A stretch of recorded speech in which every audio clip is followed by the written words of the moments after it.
있을 때와 없을 때의 삶의 차원이 나듯이 또 인간은 성공할 때 삶과 성공 후의 삶이 다르게 나타나는 것이에요. 무엇보다 더 큰 문제는 실패하고 난 후의 삶이 다르다는 것입니다. 성공하기까지는 나를 위해 살아가야 하는 것이고, 또 성공하기 위해 살아가는 이들과 하나 되어 살아가고 있기 때문에 그때는 어린 시절이고, 그때는 성공을 위한 에너지를 축적하는 시간이라 배움의 열을 다하는 것이에요. 배움의 열을 다한다는 것은 공부하는 자는 흡수하는 자라는 것이죠. 뭐든지 주는 대로 받아 먹어야 하는 자가 공부하는 자의 자세라 이렇게 얘기할 수 있습니다. 성인이 대놓고 나 앞에 어떠한 일이 어떻게 벌어질지 모르기 때문에 이 공부하는 자는 흡수하는 자예요. 스펀지처럼 흡수를 해야 됩니다. 내 근기만큼 내가 내 삶을 살아가는 거고, 내 삶을 살아가기 위해 어린 시절부터 나의 근기에 맞는 공부를 해오는 것이고, 나의 근기에 맞는 삶을 살아가게 되는 것이고, 또 나의 근기에 맞는 인연을 통해 내가 성장해 나가는 것입니다. 10살 이전과 10살 이후에 만나는 인연이 다른 이유가 여기에 있는 것이고요.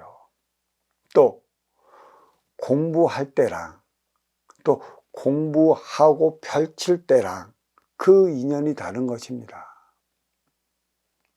공부하는 것은 내가 내 뜻을 펼치기 위해 공부하는 것이라, 이때는 어떠한 상황이건 나의 자세는 흡수하는 자가 돼야 돼요. 여기서 이런 일이 일어났으면 이런 일이 일어났구나, 저기서 저런 일이 나한테 주어지면 이것도 공부자로서 나한테 주어지는 일인 거니까 일단 흡수해야 되는 것이에요. 필요치 않은 일은 절대 내 앞에서 일어나질 않습니다. 필요치 않은 일은 절대 나에게 주어지질 않습니다. 우리는 그거를 몰라요. 에이, 귀찮아 죽겠어, 나한테 필요치도 않은데 이 일이 왜 일어났어, 이렇게 방심하고 오만하고 아니한 생각으로 인해 그때 그 상황을 흡수하지 못한다면 성인이 되면 그와 유사한 일이 그대에게 주어질 것이라, 그때는 왜 그러한 일이 그렇게 일어났는지에 대해 답을 찾지 못하면 성인이 된 후에 그러한 일이 일어났다 하더라도 그 문제를 해결하지 못해 나는 실패의 늪에서 헤어나오지 못하는 것입니다. 특히 인간은 실패하고 난 후에 인연들이 몰려오는데 그 인연들은 모두 실패한 자라, 실패한 자와 실패한 자끼리 살아가다 보면 기운은 바닥으로 치게 되어 있어요. 그럼 왜 실패한 자들끼리 모여서 살아가게 되느냐? 어느 단체를 가든 어느 자리에 가든 진짜 왕년에 잘 나가지 않은 이들이 없습니다. 말 들어보면 왕년에 네 근기에만큼 잘 나갔다 다 소리치는데, 그렇다면 오늘날 이 모양 이 꼴이 왜 됐는지에 대해서는 이 얘기를 하면 이런 방법 말을 못합니다. 다들 그러죠. 내 앞에 온 너 때문에, 누구누구 때문에 내가 이렇게 됐고, 누구누구 때문에 내가 이렇게 돼서 이래서 이 꼬라지를 면치 못한다고 그를 원망만 하고 그를 한탄만 하고 있습니다. 이게 문제가 되는 것이에요. 사업이 성공할 때는 성공하기 위한 징조가 나타나는 것이고, 사업이 실패의 길로, 나락의 길로 떨어질 때는 떨어질 것 같은 징표, 그 표적이 일어나기 마련인 것이죠. 다들 그래요. 내 앞에서 벌어지는 일 처리를 잘못했기 때문에 어려워진 것이고, 또 그 일 처리를 잘못했다는 것은 소통을 잘못했기 때문이라, 소통은 인간관계를 위한 방편으로 자리하고 있어요. 근데 그 소통을 어찌해야 할지 모르는 것이죠. 그래서 소통을 하자. 뭣도 모르는 이들은 와서 그래요. 소통을 잘못했기 때문에 그런다고. 그러면 소통을 위해 노력하는 자는 누구여야 하는 것이며, 또 소통하기 위해 찾아가는 자의 입장은 어떠해야 하느냐는 것이죠. 물론 소통하기 위해 찾아가는 자는 그만한 자질이 있어야 되는 것이고, 또 소통을 위해 찾아오는 이들을 맞이하는 자는 맞이하는 만큼의 품이 커야 하는 것이죠.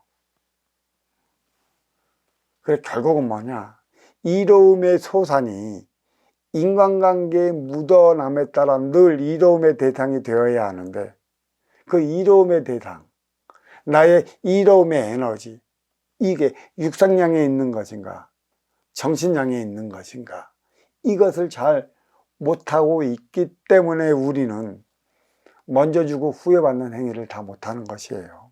여기서 다시 우리 도량에서 공부하는 우리 도반님들, 그리고 사회생활을 하면서 한뜸의 법문을 들어 나의 삶의 격을 높이기 위해 노력을 다하시는 우리 도반님들, 알아야 할 것이 있습니다. 인연은 바뀐다는 거예요. 너는 어디에서 어디까지의 인연이 주어지는 것이고, 또 너는 어디에서 어디까지의 네 행위를 다하기에 나를 찾아온 것이며, 너는 성공한 후에 나의 출세 가도와 함께 손잡고 나가기에 주어진 인연이라. 그래, 성공하기 전의 인연은 성공한 후의 인연과 교체가 되기 있습니다. 어린 시절의 친구의 그 인연과 성인 시절의 인연은 바뀌게 되어 있다는 것이죠. 그래서 가장 기억에 남는 게 어린 시절의 인연이라는 것이에요. 이게 뭐냐면 성공하기 전의 인연, 성인이 되기 이전의 인연과 어린 시절의 인연, 성인이 되었다면 행위 현장 사회로 진출해야 하는 것이고, 진출했다면 그에 따른 인연들이 행위 현장 사회에 있는 것이라, 저마다 자기 삶을 살아가기 위해 자기의 근기에 따른 공부를 마치고 행위 현장 사회로 진출했다는 것인데, 순수 티 없이 맑고 깨끗한 어린 시절의 인연과는 같을 수가 없습니다. 또 성공 후의 인연은 함께 해 나가고자 오는 인연들이에요. 여기에는 우리는 다시 알아야 돼요.